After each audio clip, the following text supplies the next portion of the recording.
Hello, good morning. Welcome to another Daybreak Live on Dominion Television. Today, the 1st of May in the year 2025. And of course, today is Workers' Day. We celebrate every Nigerian worker out there, every hardworking Nigerian worker out there for what they have done so far. And my name is Samson Balogun.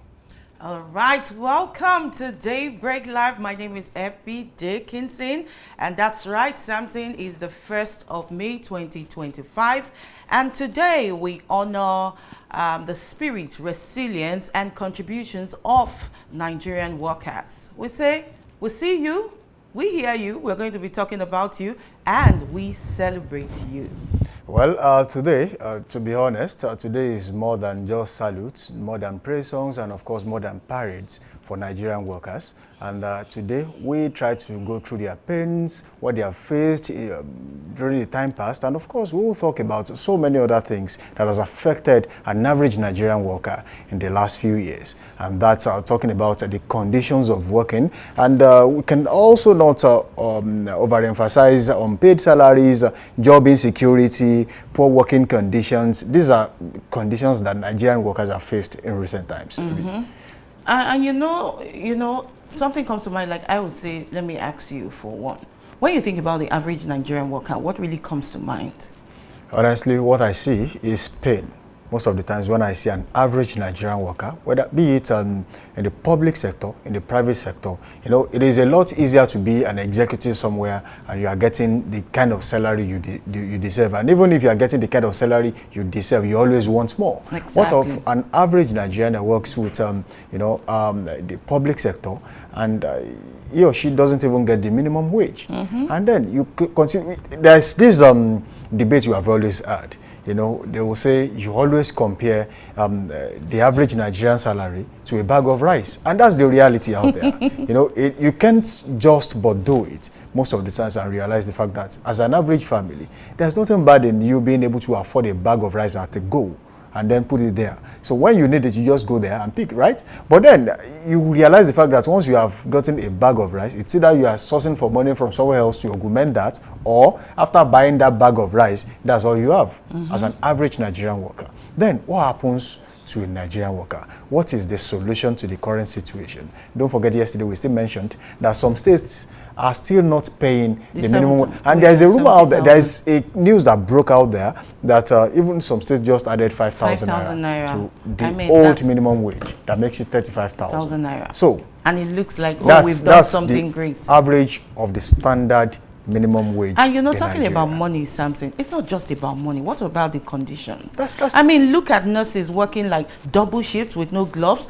I mean, we have factory workers with zero job security. You know, we can go on and on about all this. So it's not even just the money, the conditions. What are they gaining? Even if you're not paying me what I deserve, what else am I getting? What are the incentives in spite of the contributions I bring in? Well, I quite get your point. But then, despite all that, you still have to consider the fact that even when you are not paying so much, there are people who have backlog of salaries to pay. Some states still have backlogs of salaries to pay. And then to know that there's a pensioner somewhere who has not even gotten, their emolument after retirement. And then you begin to wonder, after this person has left service, what do you expect such person to live on? Because the essence of the contributory payments between the government and, of course, the individual, which is, you contribute a part, the government contributes a part. That makes your gratuity, your emolument after you have retired or whatever.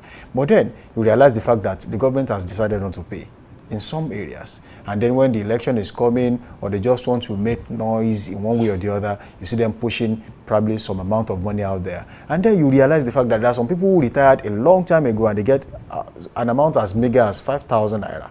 Some get, I spoke to someone who said they got 3,500 naira. And every month. As increase? Every month. No, not an increase, as a pensioner.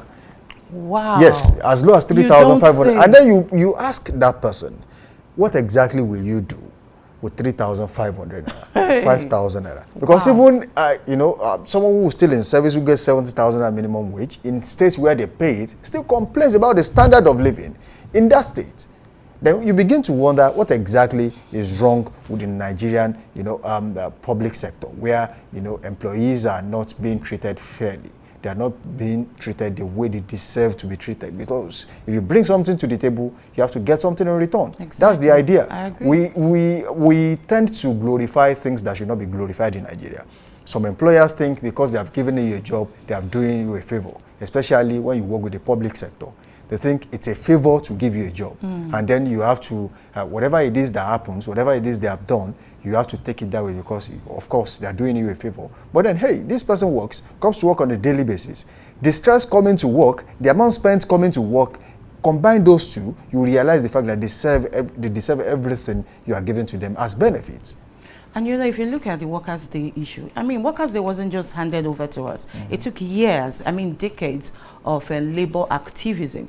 Now, we can look at the likes of Michael Imodu, the likes of Hassan Sumonu, and you know, even the historic ASU strikes, you know, they all fought for, you know, better conditions. But I'm asking now, Samson, do you think you know, these workers really have a reason to celebrate? Because every time it comes to mind when we celebrate Workers' Day, do you think they're really happy to celebrate? Just like you said, it's not just about parade, carrying flags. Well, what's inside of that? Do you think it's worth celebrating? I'll remind you of something which I know you are quite conversant of.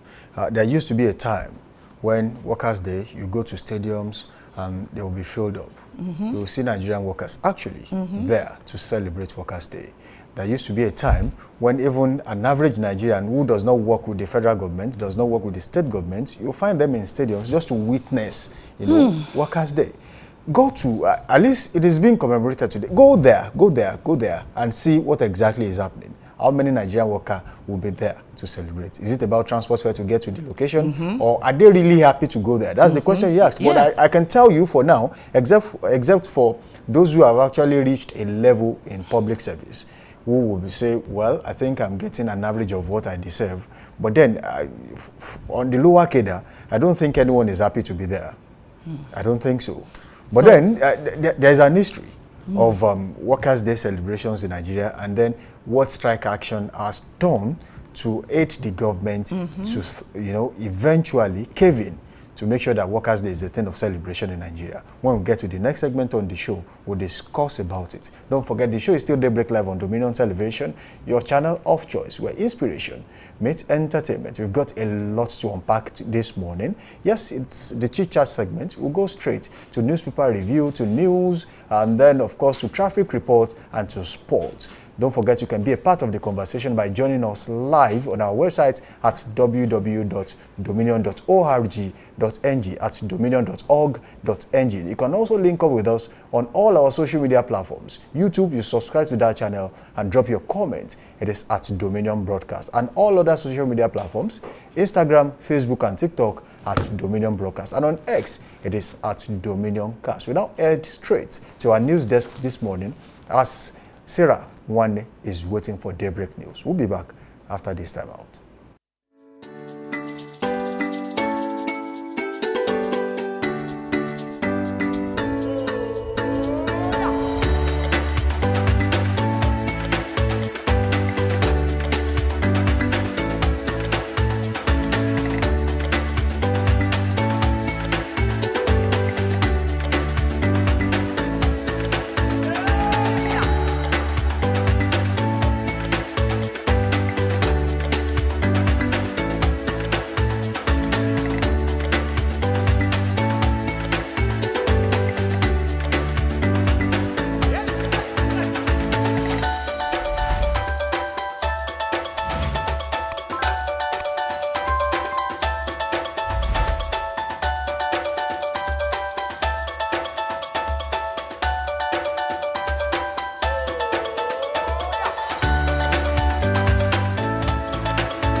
Good morning. This is Daybreak News on Dominion Television. My name is Sarah Wane. President Bola Tinubu is scheduled for a one-day walking visit to Katsina State on Friday. The State Commissioner for Information, Dr. Bala Salisu Zango, announced this during a press briefing in Katsina. He revealed that the president will inaugurate two key projects completed by the administration of Governor Diko Rada. This includes the Eastern Bypass, which spans from Dosima Road through Kano and Daura Roads, and concludes at Yandaki in Kaita local government area. Additionally, the president will commission the State Agriculture Mechanization Center. The federal government has declared today a public holiday to mark the year's Workers' Day, celebrated annually every 1st of May. The Minister of Interior, Olubunmi Tunji-Ojo, announced this holiday in a statement. Tunji-Ojo hailed Nigerian workers for their diligence and sacrifice, recognizing their efforts as contributors to the country's internal and external growth. The minister reiterated the need for peace to drive industrialization and economic growth and urged workers to imbibe the culture of innovation and productivity. The Mexican Embassy in Nigeria has inaugurated the Nigeria-Mexico Chamber of Commerce and its new board of directors to boost trade relations between the two countries. Ambassador Alfredo Miranda, ambassador of Mexico to Nigeria, during the ceremony in Abuja, described NMCC as a new chapter in the economic, cultural, and strategic relations between the two nations. He stated that NMCC would bridge businesses, ideas, innovations, and opportunities between Nigeria and Mexico as the two countries rich in heritage, resilience in spirit, and bold in ambition. According to him, NMCC will serve as a catalyst and provide critical support to businesses from both countries, promote trade and investment, offer market intelligence, and foster mutual understanding. Ondo State Governor Lucky Aiyedatiwa has assured the people of the state that no road project will be left uncompleted, including those inherited by his administration. The governor made this statement during the flag-off of the dualization of a 10-kilometer stretch from Kasho Junction, Kilometer 10, on the Akure-Idanre corridor from Arakale to Okearo Junction in Akure, the state capital. Aiyedatiwa stated that the flag-off of the road was one of his major electioneering campaign promises, describing the project as crucial to accelerated progress and prosperity in the state. According to him, the project will feature modern traffic systems and solar-powered street lights and is designed to accommodate heavy vehicular traffic with its robust pavement structure and 28-meter wide carriageway. A group of human rights lawyers under the AEGIS of Lawyers in Defense of Democracy marched on the streets of Abuja to demand the restoration of democratic governance in Rivers State. The lawyers are calling on the United States and the international community to pressure President Bola Tinubu to resign his decision to suspend Governor Siminalayi Fubara and the Rivers State House of Assembly. Speaking to newsmen during a protest march to the United States Embassy in Abuja, the lawyers, led by the country director Barrister Uchechukwu Sylvester, argued that the declaration of the state of emergency in Rivers State is unconstitutional and undermines democracy. Recall that Tinubu has suspended Fubara, his deputy, and a River Assembly for 6 months after declaring a state of emergency in the state. And in business, the Nigerian Association of Chamber of Commerce, Industry, Mine and Agriculture and Organized Private Sector of Nigeria have warned that Nigeria's massive public sector deficit remains the greatest threat to the federal government's goal of transforming the country into a $1 trillion economy by 2030. NACCIMA President Dele Kelvin Oye, who gave this warning in a statement, charged the federal government to adopt and implement a more rigorous public financial management strategy. He emphasized the need to prioritize capital over recurrent spending, aggressive expand and the tax base, and rather than rising tax rates, improve expenditure efficiency, and plug leakages across all levels of government. And now talking sports, Team Nigeria is scheduled to depart for China on 5th of May to participate in the 2020 World Athletics Relay. This year's edition of the World Relay will take place between 10th and 11th of May at the Guangdong Olympic Stadium in China. It marks the major competition for the current board of Athletics Federation of Nigeria ahead of the federation's election next month. Nigeria will compete in 4 events: the men's and women's 4x100 meter relay, the mixed 4x100 meter relay, and the mixed 4x400 meter relay. You can visit our website on www.org.ng to watch us live and interact with us. You can also follow us across our social media platforms on Facebook, Instagram, TikTok, YouTube, and LinkedIn at Dominion Broadcast, and on X at DominionCast. That ends Daybreak News. My name is Sarah Owane.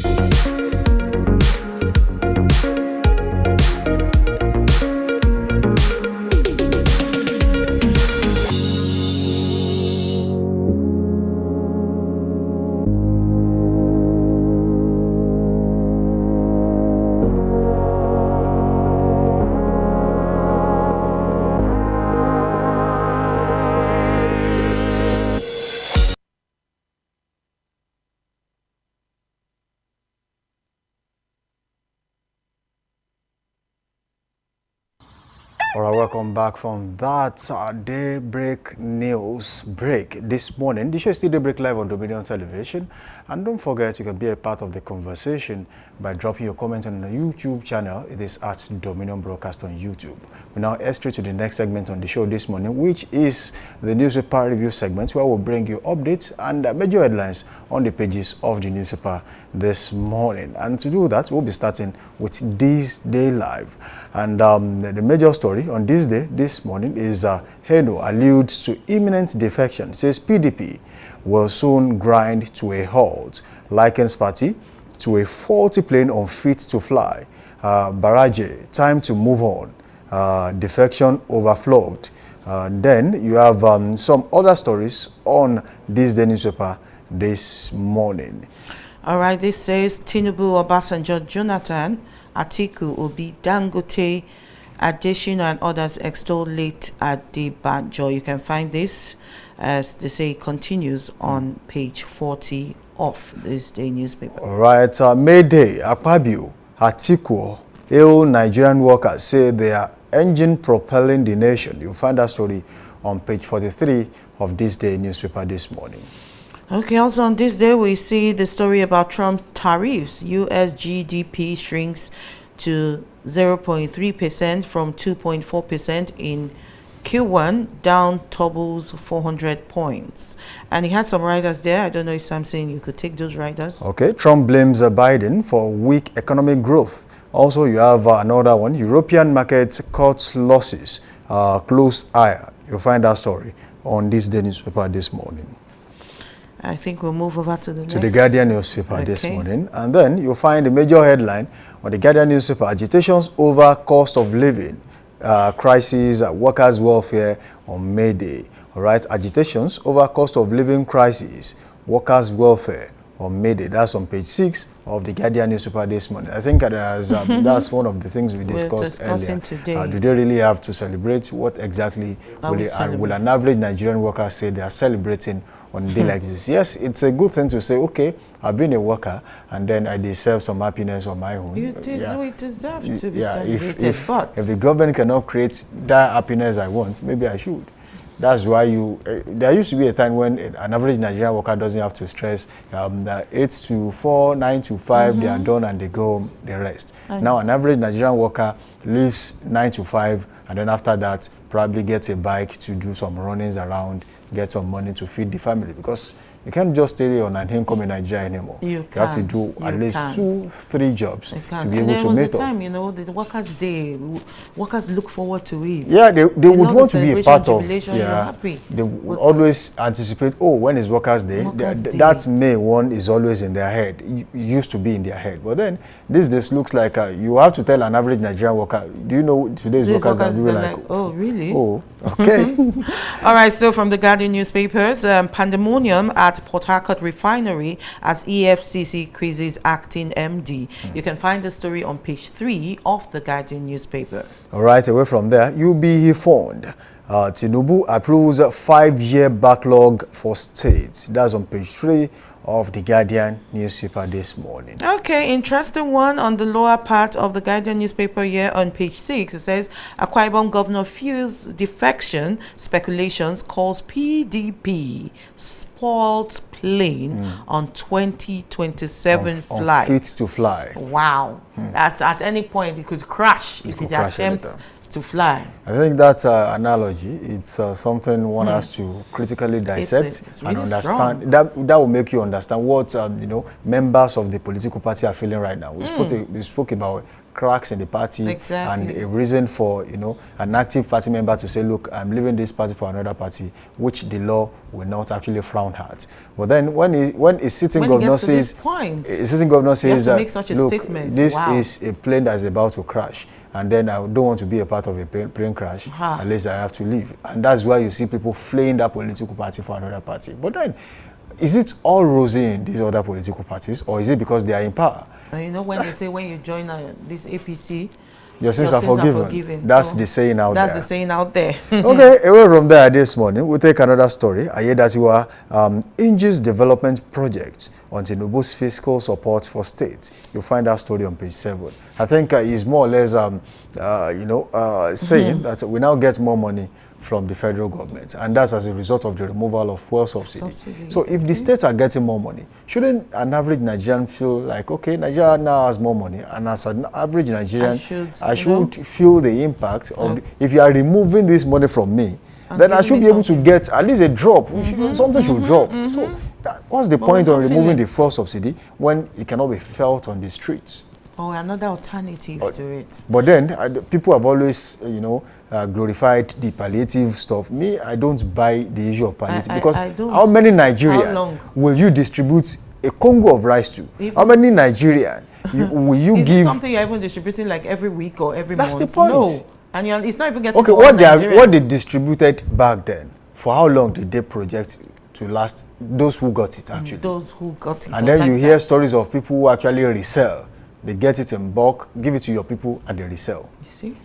All right, still on the Guardian newspaper here, this story says, Customs seize 921 billion naira sex enhancement drugs and contrabands. Wow. You can find this on page 9. You can't imagine what an average Nigerian spends money on. Sometimes when you realize some things are being important in Nigeria, you ask yourself, but for what reason? For what reason?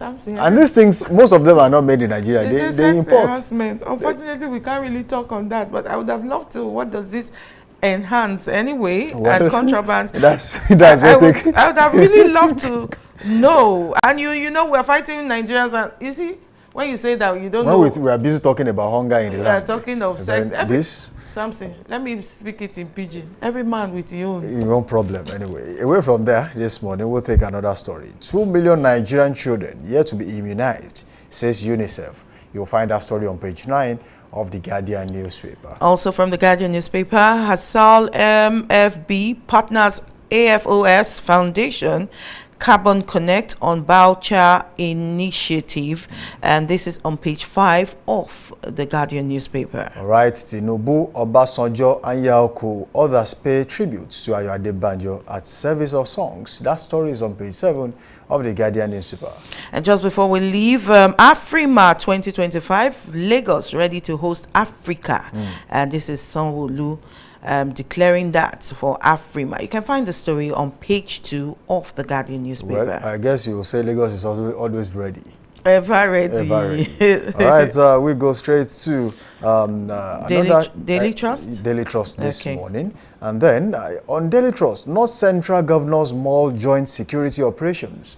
Yeah, I think that's it's a great development, judging by the Southwest having the Amotekun Corps. Like the Amotekun Corps. At least those ones will be situated within the confines of those states, and then they know the corridors of the states. Exactly, they know the nooks and crannies. Yes. Because an average NPF officer can be transferred from Kano down to Ibadan. You don't even know all these areas. You need your own. And then even if there is an emergency and you are made to make an exit, you don't even know places. You don't know these roads. But then if you have people who are actually situated in those areas, who were born and brought up there, they know the creeks. They know where to pass when there is an issue, and they know where to go to. They know where to find the criminals if they want to find them. Yes, so it means that it's always a good thing. Look at the reports coming out lately of the number of arrests made by Amotekun Corps in the southwestern part of the country. I think there was one about Ondo State. There was one about Oyo State.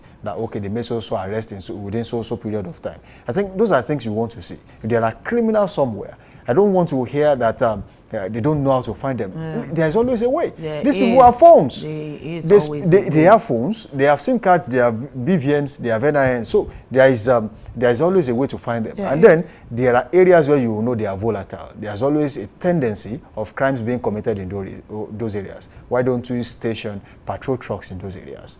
And then at least they know that there are security operatives in those areas. And then committing crimes will be reduced in those particular areas. Minimum okay. All right, still on Daily Trust newspaper. Bank customers to pay 6 naira on every SMS transactions alert from today. Haven't we been paying that already? Well, I think that's we've been paying that. It's not new now. That's just a follow-up on what has happened when already. they say from today. An SMS has increased. Even the price for an SMS six has something, increased. yes. So it's not today. Banks, please. I mean, spare us. All right. We also have Plateau traders lose 1 billion naira to midnight inferno. Really sad. Really sad. Very sad. Fire outbreak over there. All right. All right. 2027, ACF gives conditions for North support.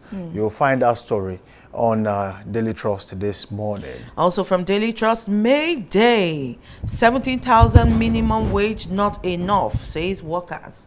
Even some people can't even boast of the 70,000 naira, and it's not enough still. I'll take this story, and I want to see your opinion on this story this morning. And of course, I want you also to drop your comments on our YouTube channel. Our swindlers preyed on miracle seekers at Kano Holy Site. This has been a trend in Nigeria. People are always looking for the short way out. They are looking for miracles. And that's not unrelated to the fact that the government has failed to provide basic things an average Nigerian would. So every Nigerian wants a shortcut. And when they are looking for shortcuts, they tend to turn to, people who actually promise them miracles. But some say miracles are not bad now. They are not bad. We all need miracles. They are looking for it in the wrong places. Okay. See, your miracle, I'm not against miracles. It does happen. But the idea is that people now realize the fact that that's the key to get into the wallet of an average Nigerian. So they tell you things you want to hear so you can actually give them what they need from you.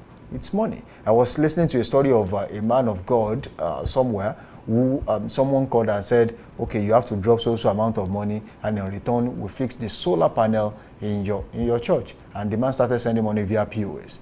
And then after that they said, look, we just needed some money, and then we had to take some from you, so please. And that's it. And there's this trending story, I don't know if you've seen it on social media, about a lady that's been, they said she's been missing, quite, I don't know. It's crazy because she joined a fellowship or something. Yeah. They're looking for her now. She has sold her properties.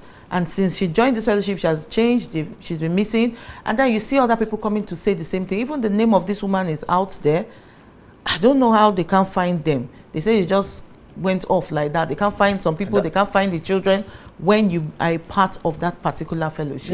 Yeah, things are happening. They're happening for prayer matter. Honestly, I just have to implore Nigerians this morning that as much as you are looking for miracles, you have to open your eyes and look clearly. It's not everywhere. Because, it's not, they call God that miracle does not happen like that, but it does happen. So you have to understand the fact that there are no things you can buy with money.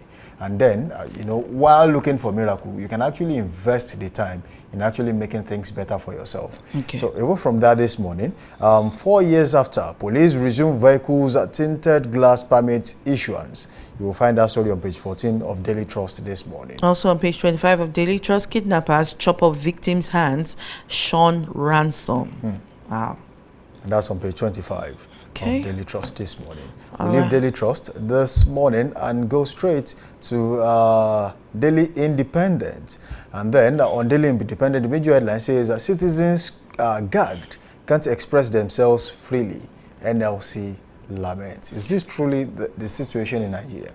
I think to an extent, Nigeria have still been able to, you know, make their intentions known to the government and then make their frustrations known to the government. But the question is, after making all these intentions and frustrations known to the government, do they really listen to the people? That's the point.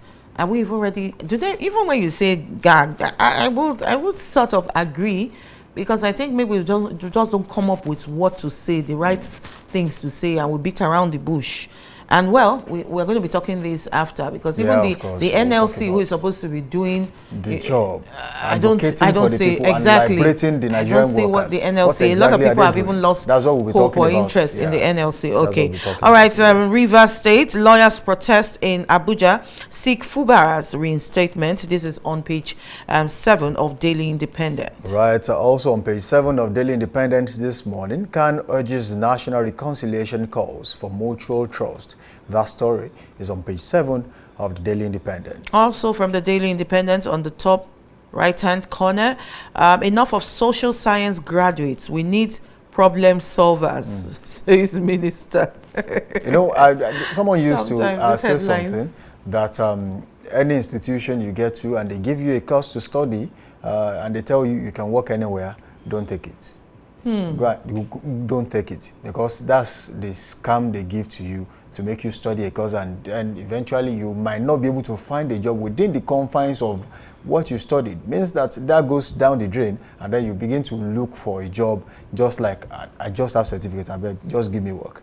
But then you have to see, people have to be deliberate about how life is planned, especially when it comes to what to study in school and when to study it. I used to have a friend who studied English, and at the point he felt like, I don't think this English I studied is going to make me who I intend to be in life. And then he went back to study law. Today he's now a lawyer. So it means that people have to be deliberate about actions. But then even financial incapability sometimes can make you English will still help his law. Yeah, I'm not saying it won't, but then if he had studied law originally, we'll still have understood English now. We'll still be able to speak English. Isn't that right? But then after he studied English, then went back to study law. But then there is this saying out there that if they say you can work anywhere, think twice. Okay. All right. CAN urges national reconciliation, calls for mutual trust. You can find that on page 7 of the Daily Independent. All right. Lagos committed to development of creative industry, says Sanwo-Olu. That's on page 6 of the Daily Independent this morning. Also on page 6 of the Daily Independent, alleged 8.7 billion money laundering. Court orders EFCC to release Aisha Achimogo. Wow. Okay. I think will I say her hunger strike maybe has... Probably it worked for but her. Then for how long? If the EFCC has a strong case against her, I think the best place to prove it is to go to court. And then they should not go to court without proper evidences. We have seen cases thrown out of court, even though they know this person is actually because did it. Is the court ordering EFCC to release? You do not have enough evidences to do it, or probably you went about the arrest the wrong way. Then the court might decide to, you know, give a judgment the different way. But then I think the FCC should do their homework and then go back and make an arrest and then see what happens. Nigeria, my country. Well, okay, on the lower part of the Daily Independent here, Appeal Court upholds conviction of professor for electoral fraud. You can also find out on page 6. All right, I will take this last one of on the Daily Independent this morning. ACF urges urgent action on insecurity in the north. That story is on Daily Independent this morning. And of course, that takes us to the Daily Sun. State of the nation. Anyauko raises the alarm. Country risks disintegration he wants. I think that again, state of the nation. Anyaoku raises alarm, country risks disintegration. He wants. You find that story on the Daily Sun this morning. Okay, this one is interesting too. It's May Day, celebrating Workers' Day, as they say. Labour lists 3 demands. Insists Workers' Day celebration won't hold in Rivers State and Edo State. Akpabio, Atiku, governors order hail workers' resilience. Well, they said 3 demands. I can only see 2 demands here. I can't even see the demands. What's the demands? Probably when you get to the body of the body of the story, because I can't even see. Sometimes you have headlines that make you want to click and then exactly, because you have to even read the stories to know. Get a copy of the paper. Exactly. Right away from there, this morning, court gives EFCC 24 hours to release Aisha Chimugu, also on page 5 of the Daily Sun this morning. All right, just like we've talked about the Akwa Ibom State governor and all, talking about hinting about his defection. He says, I can't be in a faulty aircraft. Is this a hint again? I think he's now coming out to actually say. No, he already endorsed the president openly. So when and that's, you know, an indication that he's busy fraternizing with the president and then, you know, farms in, as the people on the street will say, farms in the president. So it means that at any point in time, he might decide to, you know, jump ship and then cross-carpet to another political party. Don't forget, we've been talking about cross-carpeting, defections. You can use different English, but the fact still remains that you are moving from one political party to another of different ideologies. I will always insist on that. Well, we always say ideologies. And you know, that's why they say now maybe it's ideology and bankruptcy that we're having these days. Maybe that's it. Okay, North will decide 2027 president, and says ACF. Boasts region's population big enough to guarantee victory. This is on page 8. Okay, so I always have an issue with that, but I might not delve into it. I always have, why do they always say North? It's like without the North, a president cannot emerge. I think it's a symbiotic relationship between because every you need region. Every exactly. Region. Because you can't even just depend on the North alone. In recent times, you will North? see. You know, there was a time when the combination of the North and the South, South and now Southeast actually brought in, you know, the president. And at the point, there has been the combination of the North and the, you know, Southwest bringing in the president, especially when you look at what happened during the last election. You will realize the fact that a bulk of votes came from the North, a bulk of votes came from the Southwest, and then they were able to gather their 25% in some part of the South, South and the Southeast and made up, you know, you can't win an election by getting all the votes from the North. You cannot. Because you need a certain percentage of your votes from the Southwest, from all the regions. What's all this we have 6 geopolitical zones in Nigeria. So it means that it is not limited to one part of the country. Even from, I think someone has to explain that. INEC recommendations is there. You need every. Of course. I mean, that's why you see them. Why do they have to go to all states, you know, or all regions, geographical regions?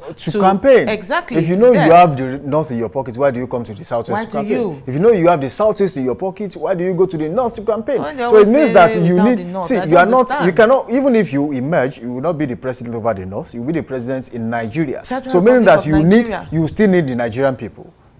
All right, away from there this morning, Lagos to host Afrima 2025. Governor Sanwo-Olu declares state readiness. That's on page 7 of the Daily Sun this morning. All right, just before we leave the Daily Sun, NFIU warns of surge in Ponzi unregulated crowdfunding scams. Okay, so we'll just ask you to be careful out there, because at this Ponzi scheme thing, it doesn't look like it's coming to an end anytime soon. It cannot end in Nigeria. Okay, great. It's only until Nigeria as a country, and only if Nigerian leaders realize the fact that when you provide what people see as prayer points, that's when Nigeria will move forward. You cannot you see an average Nigerian praying that, Lord, let them bring light. How? That's not even a prayer point. That's just an average Nigerian thinking like a Nigerian. So if you now think your prayer was answered because these are basic things. See, Nigerians are willing to pay for services when it is provided. You ask an average, they will tell you, I cannot be paying for darkness. So what I have not used, someone is given a prepaid meter, or someone is given you know, a postpaid meter, and then you realize the fact that you are paying more than you have actually used. then would you want to pay next time? You won't. You won't. But if there are places in Nigeria right now, even in Ibadan, where they are actually enjoying the band A stuff. So it means that when there is electricity, I have a friend who happily pays electricity bill. He pays, I think, about 12 or 13,000 every 3 or 4 or 5 days because of what he does. And he's happy doing it because he realizes the fact that buying fuel is actually more, expensive. So it is more cost effective to pay for electricity than buy fuel, than buy diesel. So what he does is he will just pay for electricity and enjoy what he does. He's on band A. But then if people are getting this, you know that they will pay. But how about people who are not even getting electricity and then you are billing them? You realize that you go to some areas in Ibadan and then you see some houses already owing 200,000, 300,000. Ask them why. They will say, where is the light? Where is the light? It's true now. They will not pay. Some people are even, they are convenient for you to come and disconnect their electricity because they know what exactly, have you even brought when they come there, say, just disconnect because we don't even see the light. We can't even so have the light. So you can't even threaten us with disconnection. There was a case of a house that was already disconnected and the bills kept piling up. Yes, I've and they were like, you took this wire away. Even you are even talking of the taking wire. Have you not seen the one that they will say transformer has issue? There's no transformer, so no light is even coming. We're not talking of light coming 1 hour or a day. No light at all for a month. But at the end of that month, the people will say bring me. And you're wondering from where to where now. The question now is whose role it is to provide transformers for communities, new communities. Whose role it is to provide electric poles? Do they even provide this? The community buys transformers. That's the point. That's where I'm going. When they buy the cables, they buy transformer, they buy the electric poles. When they want to come, they will still take money to come and install. Exactly. This is the fate of average communities in Nigeria. When will Nigeria change? And then when something happens, they will say, even if you have bought it by yourself, it is the property of the government. Exactly. Samson, you are really Nigerian. I've seen it all. I'm seeing it, exactly. All right, I will go straight to the Punch newspaper this morning. CBEX resumes operations despite SEC ban. 1.2 trillion naira EFCC probe. Look at what we were and just the rider, promoters say audit ongoing. NFIU flags EWC. Then, see. Isn't it what we just finished talking about? Well, okay, let's go to some other stories. Mayday push, Labour demands wage review to ease cost of living crisis. And it has the rider, NAS to address workers' concern, Labour rejects 70k pay over rising inflation and others. You can find this on page 2 of the Punch newspaper. All right, I take this from page 40 of the Punch this morning. 3 judges suspended as NJC voids Imo acting CJ's appointments. You find that story on page 40 of the Punch newspaper this also morning. On page 40 of the Punch newspapers, Wike fires back at Atiku, Dele Momodu over zoning comments. What did that comment say? Did you get to read it? Well, I think that story will be in the body of, I would love to know what that comment was. We'll get there when we get to analysis this morning. All right, let's take Mayday push. Labour demands wage review to ease cost of living crisis. That's on page 2. And of course, the rider there says NAS address workers' concerns. Labour rejects 70,000 naira pay over rising inflation. Others. There's always been, remarks like NAS addressed this, NAS addressed that. Then how effective is the address? You begin to ask these questions. I think their interest should be for the people and not the government. Because all of them, they were elected on one platform or the other, and then those votes came from the people from their immediate communities, constituencies. It means that the interest of the people should be paramount. But then you see certain bills, certain acts that you feel like, will this benefit an average Nigerian? Exactly. Those kind of bills are always coming up. And that will not benefit exactly the words you say an average Nigerian. All right, still from the Punch newspaper, UK speaks on Britain arrested in Nigeria for arms deal. You can find the story on page 16 of the Punch newspaper. All right, we have 2 other stories on the Punch newspaper that are the same with what we saw and read on some other newspapers this morning. They are very common on the papers. Tinubu, Obasanjo, Jonathan, Atiku pay tribute to Adebanjo. It's on page 43. And of course, the Afrima 2025, Lagos ready to host Africa, says Sanwo-Olu. That story is on page 6 of the Punch newspaper this morning. We now head straight to the Nation. The Nation. Newspaper. Delta APC ready to receive Ibori Oborevwori declares. That story is on the Nation newspaper this morning. So it means that the former governor, James Ibori, is also, probably in the pipeline. His defection is also in the pipeline. And if it's coming from the sitting governor in that state, means there is something. Don't forget, James Ibori is an ally of, the sitting president. Is more of a friend. Means that, they are cooking something in Delta State. And the former Delta State governor. They are cooking something. Wow, I smile. This Nigerian politics, eh? All right, the major story there is still on workers. Since we're talking about Workers' Day, May 1st, workers deserve commensurate reward for hard work, says government. And it has the rider, will make laws friendly to labor. And then NSL 6 opening up of civic space. Okay, I think you can find that on page 3 of the Nation newspaper. Right, we head straight to Rivers State this morning. IBAS retrieves government vehicles from suspended deputy governor. It's on page 3 of the Nation newspaper. All right, I will not know about the body of that story yet, but I'm wondering, is that even necessary? Well, I mean, he's suspended. Not removed. So why? Why? I won't want to say IBAS. Is IBAS not doing too much at this point? Well, but you can ask that question, but then the response will be, what power was given to him by the president? And don't forget, he was summoned to the National Assembly, and he instead went to the FEC meeting, Federal Executive Council meeting. And then there were calls like, he's not meant to be at the FEC meeting. He's not a democratically elected, governor. So why is he in the FEC meeting? But hey, he's the sole administrator of Rivers State as we speak.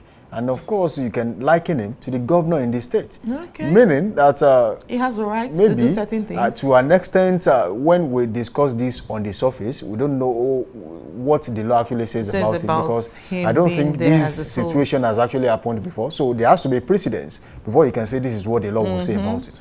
But then as it stands, I think he probably must stand a chance to be there if he is the de facto governor of that state. I'm even thinking right now, you think the 6 months after he elapses, will he work or will he still be there? That is why you now see people will be jostling for power. You cannot taste power for 6 months and not lobby to be there for another 6 months. What are you saying? People who stay for 4 years even still want to come back. They want more. So now, it depends on what the president actually wants to do with Rivers State as we speak. Because he's in charge of the country, he's the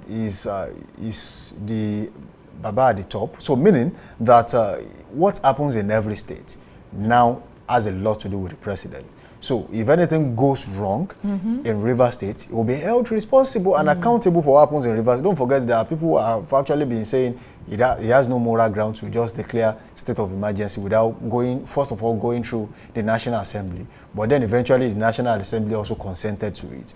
And now, the 6 months is what we wait for. After 6 months, will Siminalayi Fubara be returned as governor of Rivers State? Don't forget, news also broke that he went to see his mentor, former governor of Rivers State, Nyesom Wike. And he also had a meeting with the president. With the president. And then there are rumors that he might, be in the APC anytime soon. Exactly. We'll hear everything. We'll see how all these pans out.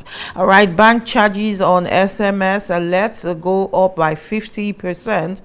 President should remain in South till 2031. Oh, wow. Okay, you can find the bank charges story on page 5 of the Nation, and the president should remain in the South till 2031. That's page 3. They are just trying to say, look, he's going to do 8 years. Well, away from there, we take this one. And then NJC Yama fall on 3 judges. Justices Iyang Eko Aliyu on 1 year suspension. 27 other judges under investigation.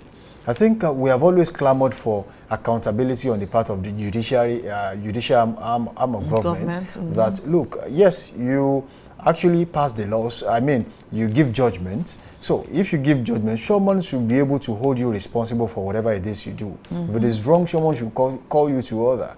But then, I think this is one of the things we want to see.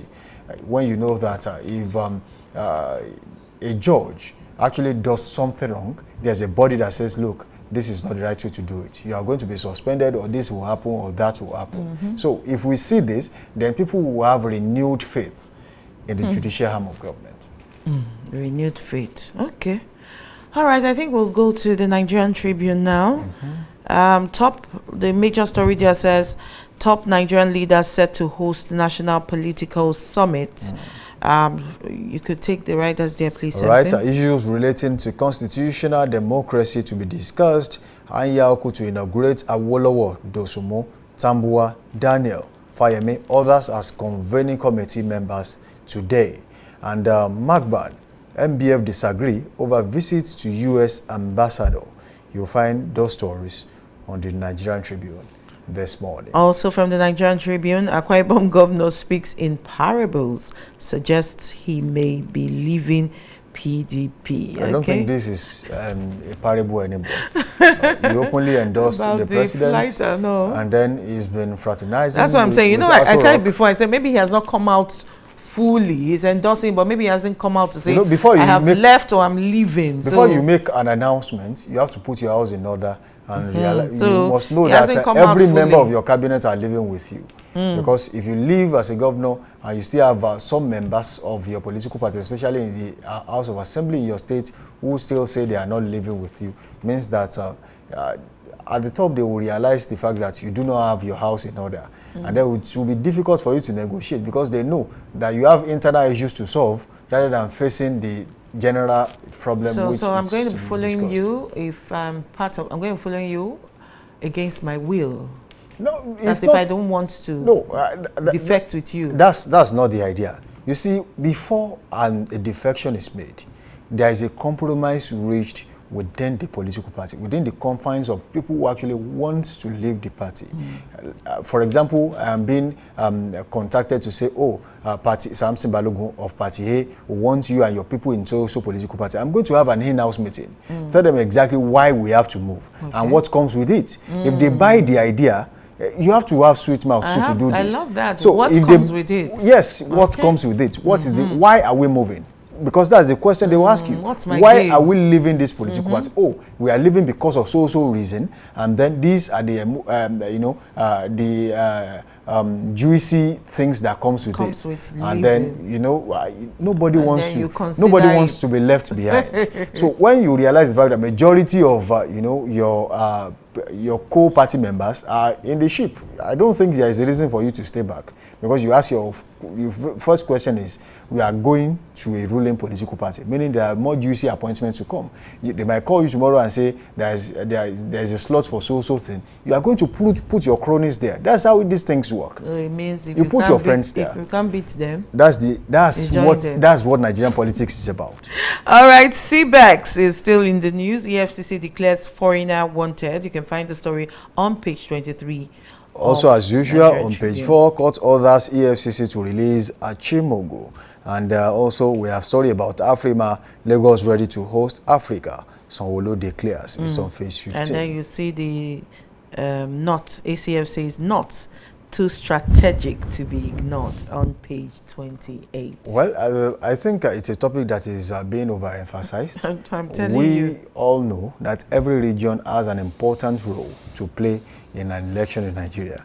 Don't forget, we are divided across geopolitical zones. We are divided across, tribes. We are divided across religions, meaning we don't belong to the same religion. Even you realize the fact that there were issues before this election which actually affect the numbers of votes the current president actually gathered during the last election, as regards the Muslim tickets. So that was the first time it was happening. Meaning, yes, they tested the waters and realized, well, if we do our homework quite well, we might be able to get it right. And then they did.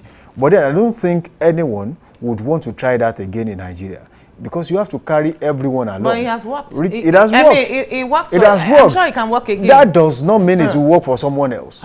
Okay. Because you will realize the fact that some people just pushed it because, yes, so they can still push another person. And then the mantra then, it is our turn, actually helped, the whole thing. And the fact that the tagline was renewed hope. Well, if we lost hope before, I think it is time to renew it. Are we really renewing the hope? You have to ask the question. The hope is being dampened the more. Well, that is left for the people out there to say. I'm part of the people now. I'm saying it. Away from there, this morning, we head straight to the Daily Times. And then, alt sale of Lafarge to Chinese investors, SEC urges federal government. It's on page 2 of the Daily Times this morning. Okay, on the top of the Daily Times, the top left, you see the story of alleged 1.3 trillion fraud. I'm not afraid of EFCC probe. Ifeanyi Okowa says, and it's on page 6 of the Daily Times. He actually said this after he moved to the APC. You see what we're saying? I would have loved to see this statement on a major newspaper before he moved to the APC. So he has said it now. Maybe we would Once be able you to enter APC, it's a different ball game. There are so many ex-governors who had issue with the EFCC, and then the story was just swept under the carpet like that, and nobody hears anything again. Once you're in APC, Abi? Not just about APC. Some are even gone. Some are no longer here with us. They are deceased. But then you realize the fact that at one point or the other they had issues with the EFCC, and then it was just swept under the carpet, and nobody hears anything like that. But then, to corroborate your fact, at one point or the other, some of them actually fraternized with the APC. Yes, once you get into the APC, your sins are forgiven, as they say. Away from there, FG reaffirms a commitment to sustainable economic growth. That story is on page 16 of the Daily Times this morning. And then that takes us to the business day this morning, where we take the business story on the newspaper. And then, let's take the Nigeria News Direct. You must continue to call for accountability, good governance. Atiku tells labor unions. Faults Tinubu government over workers' welfare neglect. That's on page 3 of the Nigeria News Direct this morning. Okay, over 8,000 Lagos residents lifted out of poverty in 1 year. This is coming from a Lagos commissioner, and you can find the story on page 10 of the News Direct. Well, when we see figures like this, Nigerians would really want to see, evidences. Exactly. Pictorial evidences, videos that says, oh, this is actually happening. But then, it's an important thing that when good work is being done, and in any corner of governance, I think it should be well, publicized, so that people will know that the government is working. It is not only when the government is not doing well that we see them on the paper. Let's also report stories that really, when they're working, when they're doing things, when they are doing really well. If somebody is doing something well, let's report it. Exactly. Well, world's biggest cotton factory in Ogun sets for ground breaking. That's coming from the governor of Ogun State, Governor Abiodun. Dapo Abiodun right there. That's on page 6 of the Nigeria News Direct. Okay, federal government set to finalize 1.5 trillion concession deal for 9 major highways. That's the Minister of Finance. All right, let's take this one. Cultist war. Edo government demolishes suspected hideouts, vows to fish out perpetrators. That story is on page 11. I think we spoke about that security agencies cannot say, they do not know where there is a likelihood of a crime being committed. They know where these places are. They know the red spots, the black spots. They know where there isn't really security presence. And those are the likely areas where crimes are to be committed. And then the government, when the governments invest in buying trucks for police officers, buying cars for police officers for patrol, I think they should also think about stationing these vehicles and police officers too in some areas, the red and black spots, to know exactly what is going on there. In fact, they can actually also do intelligence gathering in those areas. There is no harm in planting people in areas who gives you information on a daily basis on hideout of criminals and then the situation of things in those areas. If you get information, credible intel, it makes you nip crimes in the bud before it even happens. So governors, please, when you are buying trucks, just put them in strategic locations with officers in it, and then you do serious intelligence gathering. That will help you, you know, end insecurity in the country. And then that takes us to the end of this segment of the show this morning. Don't forget, the show is still Daybreak Live on Dominion Television. You can be a part of the conversation by joining us, watching us live on our website at www.dominion.org.ng, dominion.org.ng. You can also watch us live on our YouTube channel at Dominion Broadcast. Do well to link up with us, like and follow us on Instagram, Facebook, and TikTok at Dominion Broadcast. And on X, it is at Dominion Cast. Don't forget, we'll be back after this short break, and then we'll delve straight into analysis. Keep it locked.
All right, welcome back from that short break. The show is still Daybreak Live on Dominion Television. We had the newspaper review segment where we brought you the major stories on the pages of the newspaper. We now head straight to that segment where we bring you unbiased analysis and undiluted reportage. This morning, we have with us someone who knows so much about labor, someone who knows so much about the conditions of labor in Nigeria, and then with him we'll be doing justice to the major stories on the pages of the newspaper. And of course, we'll talk about today being a day to commemorate Workers' Day, 1st of May, Abby. Yes, we have Mr. Abby Trusky in the studio, and it's Workers' Day, sir. Well, first of all, I'm sorry. Welcome, welcome. Good to have you in the studio with us this morning. It's a pleasure being here, okay? Okay. Abby Trusky is a labor man who knows the in and out of labor. Of course, he's also a public affairs analyst. And with him today, we'll be doing justice to this story. And then let's talk about... I would like to just start first to ask him, just first things, basics. Mr. Abbey, today is May 1st, Workers' Day. Is it really worth celebrating? Yeah. It is? Yeah, because a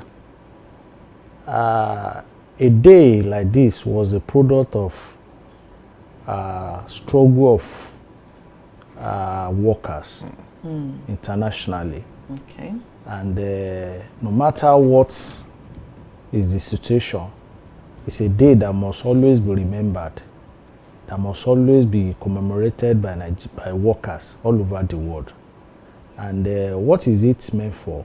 It's not a day where workers are to be wearing beautiful attire, asked to be marching under a scorching sun before their oppressor. It's a day of reflection where the labor leaders should have make a review of where they were coming from, where they are, and where they hope to be. Don't forget, like I said, what we know as May Day today was a day that was set aside to always remember workers all over the world who struggled. Many of them laid their life for a struggle for reduction of working hours. Before 1886, workers all over the world work for 24 hours, no break, no day, no night, without a commensurate remuneration.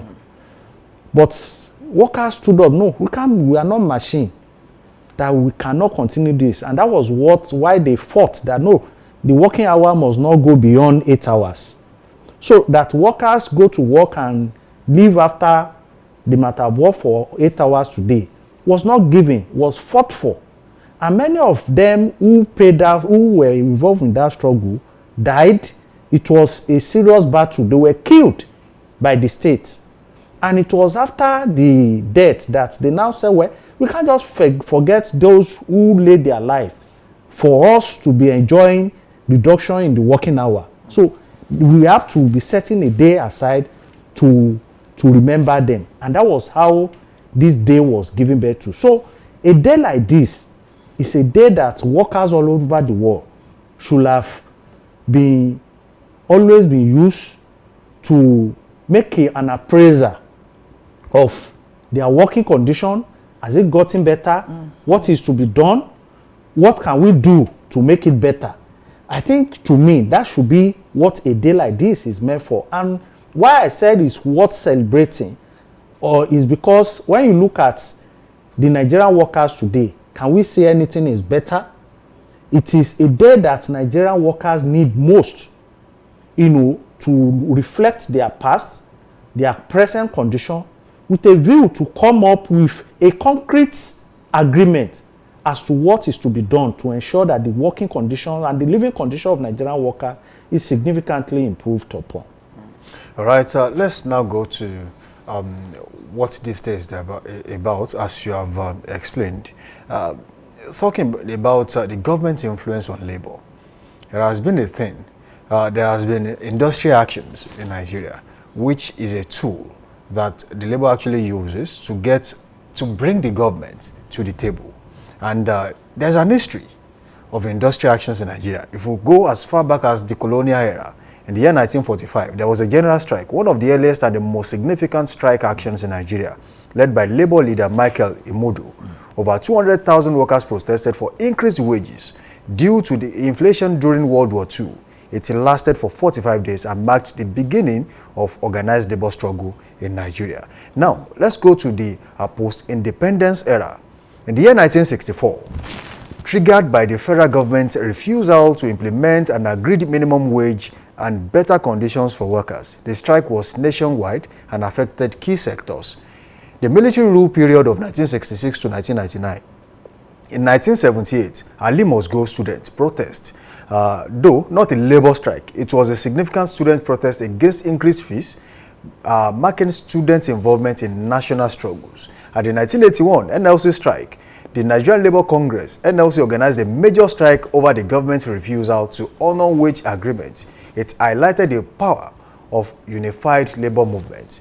And of course, in 1994, it was No Peng Pengasan. In democratic era, 1999 till present, in the 2000s, and then downward, it was 2000, 2003, 2004, 2007, 2012, there were industrial actions. And then in 2012, there was an industrial action that was triggered by the removal of fuel subsidy then.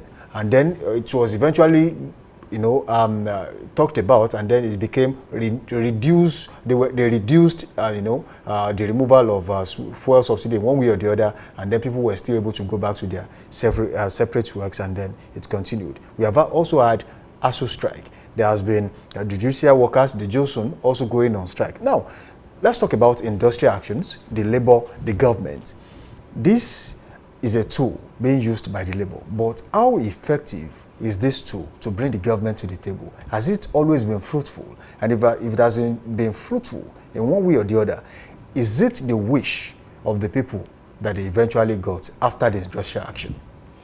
Yeah, the first on whether or not the industrial action continue to maintain its relevance, whether it has continued to be fruitful or not, I think it has not, the industrial action has not lost that relevance. And it has the potential of achieving the needs and the aspiration of workers, not only here in Nigeria, all over the world. And that is why each time, there's a threat of worker strike, the employer of labor, whether government or whether in public or private, they will be running a tasketa. And it indicates something. It shows that workers are the engine room of production, because without their sweat, nothing will move. And that is why the employer of labor always make sure that particular action, industrial action, is always averted, because once workers drop their tool, everything will be paralyzed and crippled. So they always make sure that did not happen. And that itself shows that it still maintains its power, its potency, is still relevant. It can still be used or deployed to ensure that the interests of the workers are met. But why that has not been happening, in the recent time, it's not because workers are not ready to struggle. It's not because workers are not interested in improvement in their working condition. It's not that they have given up, because many today think that Nigerian workers have accepted all of the anti-people policies forced on them by this regime. It is not so. Nigerian workers have not accepted all that is happening to them. But what is making it look as if they are quiet is because the leadership have not played the role they are supposed to play. And that is why we are in this kind of condition. And I think a day like this, should be a day where Nigerian workers should be used to tell their leadership that they have failed in their responsibility, because they are meant to be providing leadership to agitations and struggle of Nigerian workers, not to be acting like a brake. Because each time Nigerian workers force their leadership to declare a day for action, you often find out that sometimes even before the action starts, the leadership will just sit down in a corner and behead it. Sorry, Mr. Traskey, just to cut you a bit, I believe the leadership you're talking about is the NLC and the rest of it. And yes, at the national level. Okay. The leadership of NSC and the leadership of TUC at the national level. Okay. They are the one holding down their rank and file, their members down. Right. Because they are compromised. It's not it's not a question of, yes, they have compromised their historical responsibility. Because that place is not just men, you know, it's not for Mary. You know, it's like, it's a battlefront. They are general of workers. So they must be prepared and ready to lead struggle of workers. Nigerian workers today are suffering from multidimensional, you know, problems, starting from working condition. Many workers in Nigeria today are actually casual workers. And the employer of labor are doing that under the pretense of what they call outsourcing and contract employment. It's cut across. If you go, majority of those who work in banking sector today are casual workers. Those in the US, they are casual workers. Because when you look at their condition, these are people who don't have right, you know, to join union. Many of them work, we are talking of 8 hours working hour, 8 hours as a working hour, something that has been fought and won as a concession for workers, you know, since 18 something. Today, Nigerian workers still, many work 24 hours without resting period. And you have the Nigerian Labour Congress, the Trade Union Congress, continue to be quiet in the face of this.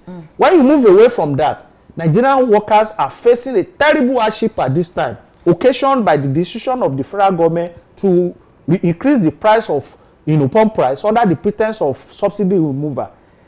The minimum wage they claim they have,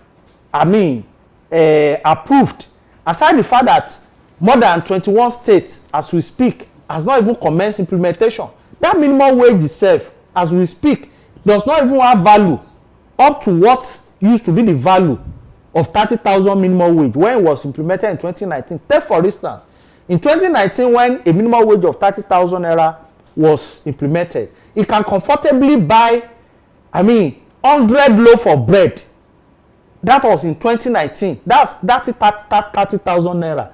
But today, the 70,000 naira can only buy 58 loaf of bread. Can you say that the 70,000 naira that cannot buy more than 58? You're talking about the value now. The value.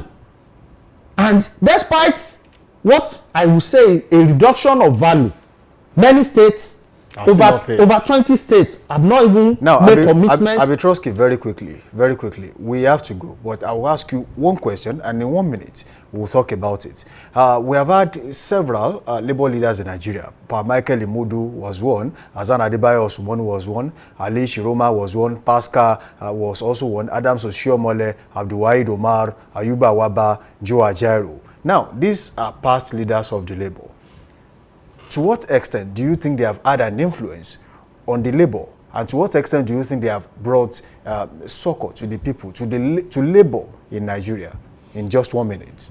Yes, like you've mentioned Modu, you've mentioned even Adam as was as he used to be. He led a lot of struggle that brought some relief to Nigerian workers. We can't say that, you know, in the over 2 years of Ajero's leadership, which is quite unfortunate, because Ajero is someone that some of us, you know, think he came from the left background, that having such kind of a person at the leadership of NSC that is going to make something better for Nigerian workers. But the reverse is what we are seeing now. And we want to use this, this opportunity of May Day should be used by Nigerian workers to prevail on their leadership, not at the national level, even at the state and even union level. You know, take for instance Ratau. What is Ratau doing to ensure that all the workers working in broadcasting station in Nigeria are unionized? What about their working condition? All people are not overworked. These are things that Ratau has to look into. And that's why I said that every union, not only the NSCTUC, but their affiliated unions, you know, also has to, their leadership has to be prevailed upon to ensure that, moving forward, the interest of Nigerian worker is adequately attended to and cared for. Abitroski, thank you for joining us in this video this morning. The pleasure. It's been an honor being with you in the studio. We hope next time we call you, you'll be here. Definitely. The show is still Daybreak Live on Dominion Television. We'll go on a short break, and when we return, we are heading straight for Daybreak Sport this morning. We'll be back after this time out.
Welcome back from that short break.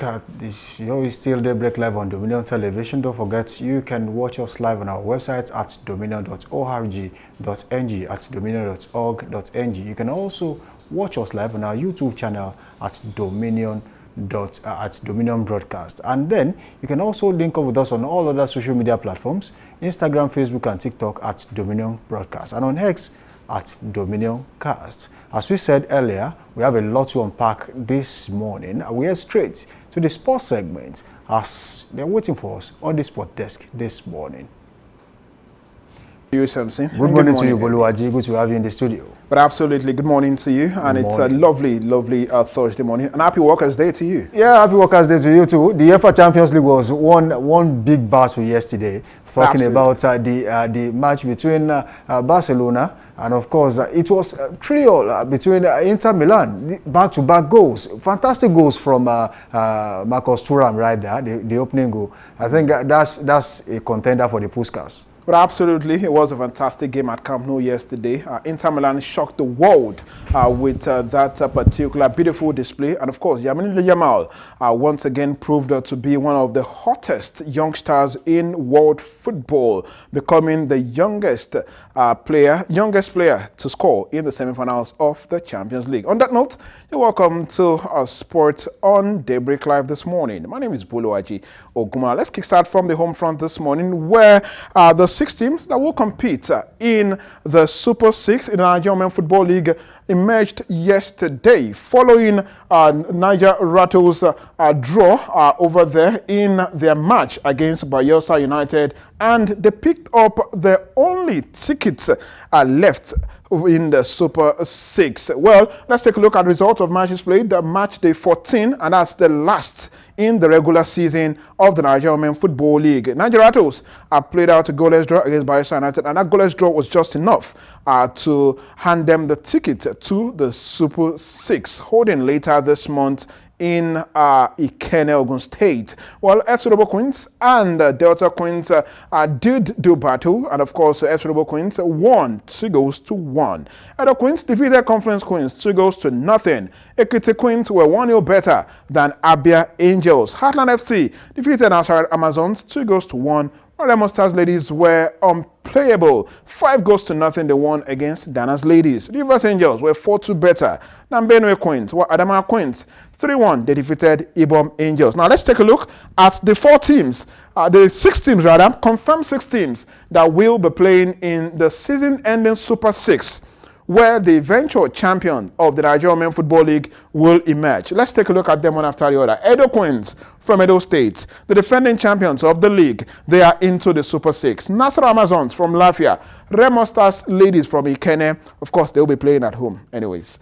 Bayelsa Queens, Rivers Angels, and Niger Rattles. Those are the 6 teams that will be doing battle in Ikene later on this month, from the 8th to the 17th of this month. Now, the eventual champion in the Super 6 will be crowned the champions of NWFL, and will also represent the country on the continent come next season. We'll continue to bring you updates as far as that is concerned, and of course, let you know, break it down to you ahead of the Super 6. From there, let's take a look at Nigerian National League. We're following the expulsion of 1472 Football Club, following their refusal to honor 3 league matches. Well, and the consequential punishments handed over to them, and that's deduction of points and cancellation of all their points. We now have a new twist to the table. Right now in Conference A in the NNL, Warri Wolves top the park with 26 points.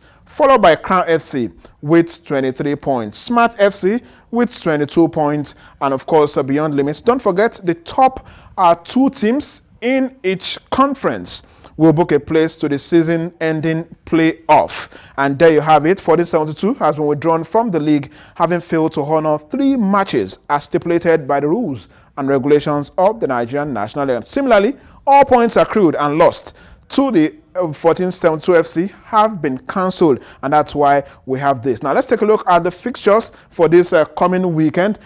Edel FC will take on Ejele FC, but the one that concerns us the most is Abia Comets taking on our own darling Crown FC. Crown FC is second on the table, and they are also hoping that they will do just enough to pick enough points to make it to the season-ending playoffs.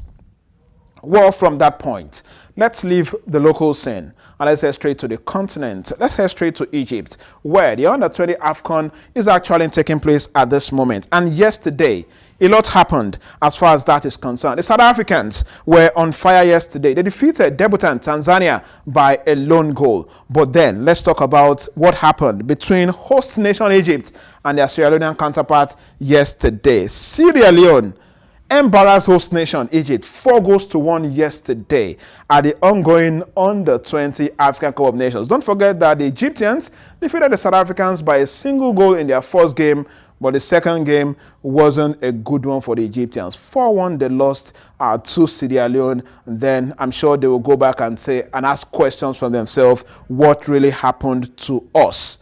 And like I mentioned earlier, the second game we saw on the day, South Africa were 1-0 better than Tanzania, with South Africa, returning to winning ways following their disappointing loss in the first encounter on Sunday against Egypt. What a way to bounce back to the competition. But then let's take a look at the fixtures for today. Most importantly, our dying Flying Eagles will be on parade today, yes, against their counterparts from Tunisia. Yes, Nigeria will take on Tunisia today, 4 p.m. local time. Let me inform you that 5 times Nigeria have faced Tunisia in this competition. Nigeria has won 3 times. Tunisia won once. And of course, once they played out a draw. Now, that game will go ahead today at the June 30 Stadium in Cairo, Egypt, with our boys fired up for victory, according to their coach, Zubair. Or the other game today in the Under-20 AFCON competition, Kenya will slug it out with Morocco. It's also their first game of the competition. Of course, tomorrow we'll definitely come back with results of that particular encounter.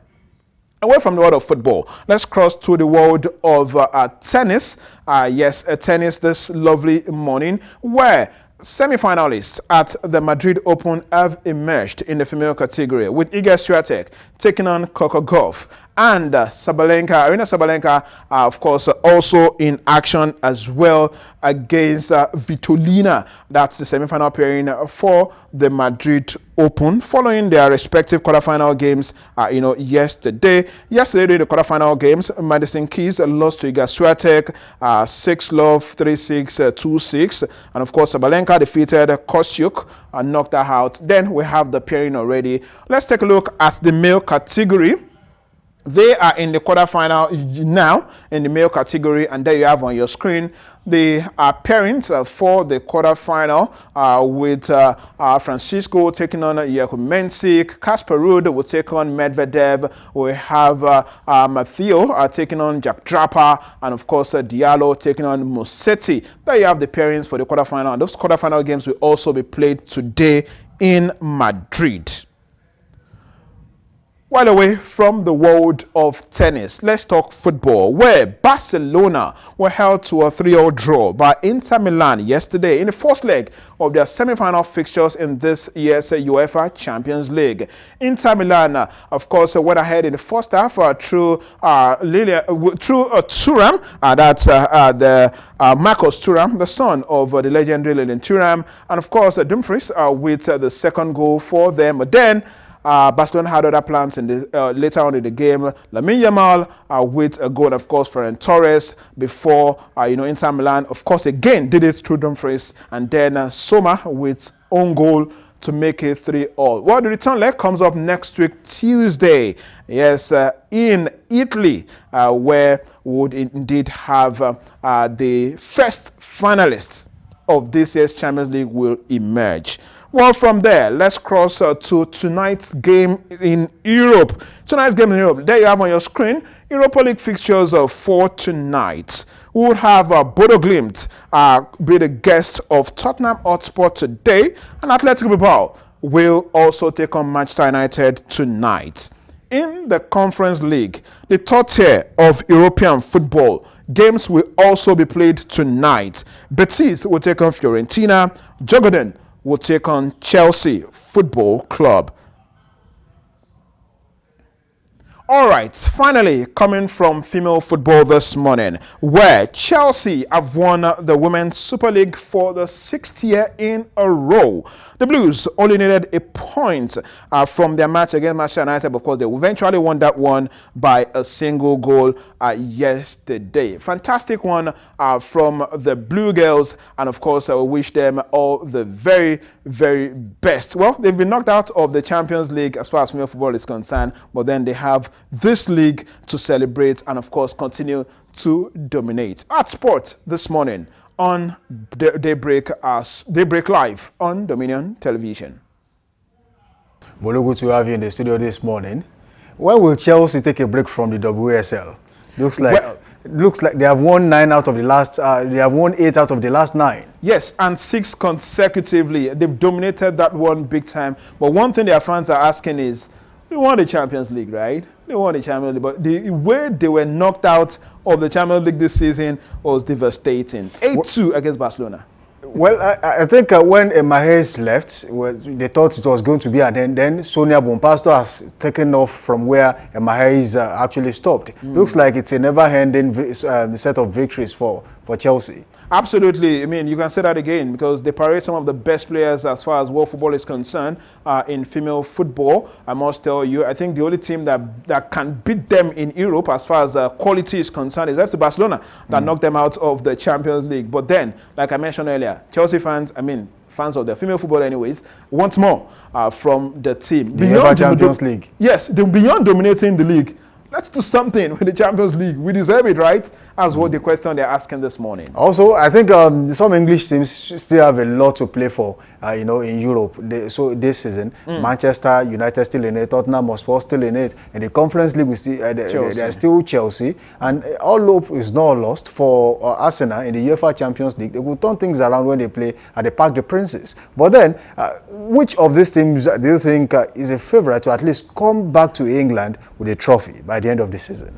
Well, this is a very tough one, I must say. And one thing that all English fans are saying is why not bring home the 3? Really, they are in all the 3, Conference League, Europa League, and the Champions League. But then you look at the Champions League, Arsenal, it wasn't a good game for them on Tuesday. And it looks like it's going very tough, honestly, going to Parc des Princes to get a win, because they need a win over there in France. And with the team that we saw at the Emirates for Paris Saint-Germain, it doesn't look like Arsenal had a chance over there. They were on fire. You understand? They were absolutely on fire. And they were playing for the first time in about 6 years. I'm seeing a PSG side that actually played like a team.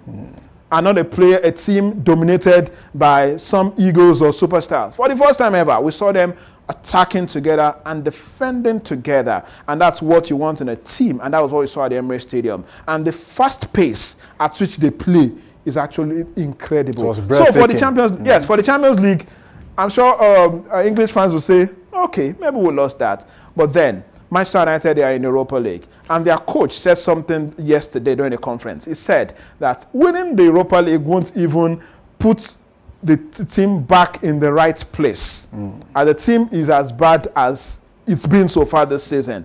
But winning the Europa League will at least help them to set the ball in motion ahead of next season. So it's one trophy that United, I think they are favorites to win, and they will put everything into it to win that one.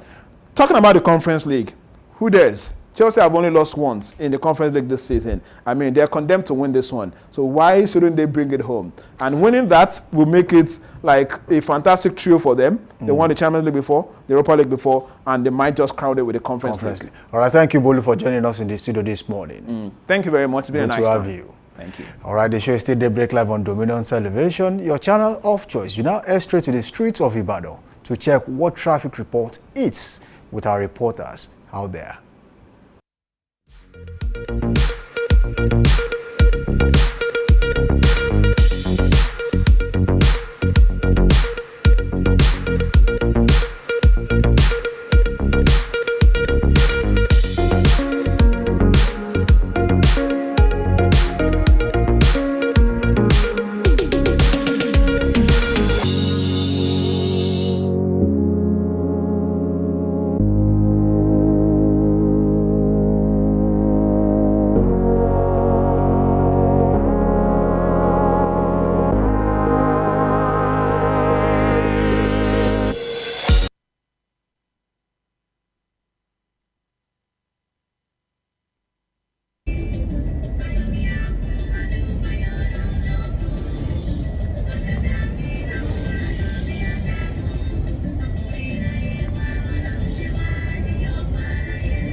Nigeria, good morning Oyo State, and good morning to the beautiful people of Ibadan. This morning we are currently live at New Garage, where we bring you the traffic report.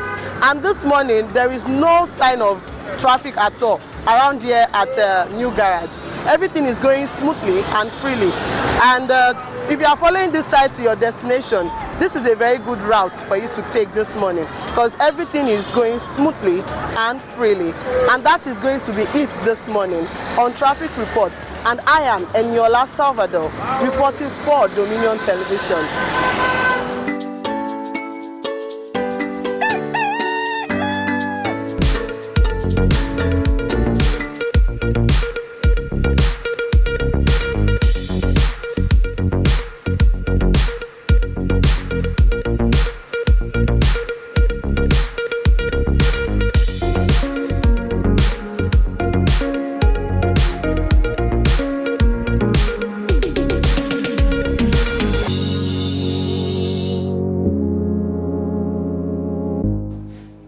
Welcome back from that traffic report with Eniola Salvador. Unfortunately, we have to go this morning. As I said earlier, when we started the show, we have a lot to unpack, and then we have indeed unpacked a lot on this show this morning. All segments were, interesting. All right, let me leave you with this before we go. Each morning brings a new opportunity. Rise with purpose, act with courage, and chase your dreams with discipline. On that note, we draw the curtains on today's edition of Daybreak Live on Dominion Television. Samson Balogun is my name. All right, I would like to say to our Nigerian workers, well done on everything you do. You deserve a lot more. You deserve dignity. You deserve security. You deserve more than just survival. You deserve to thrive. My name is Evie Dickinson. Thank you for watching Daybreak Live on Dominion Television.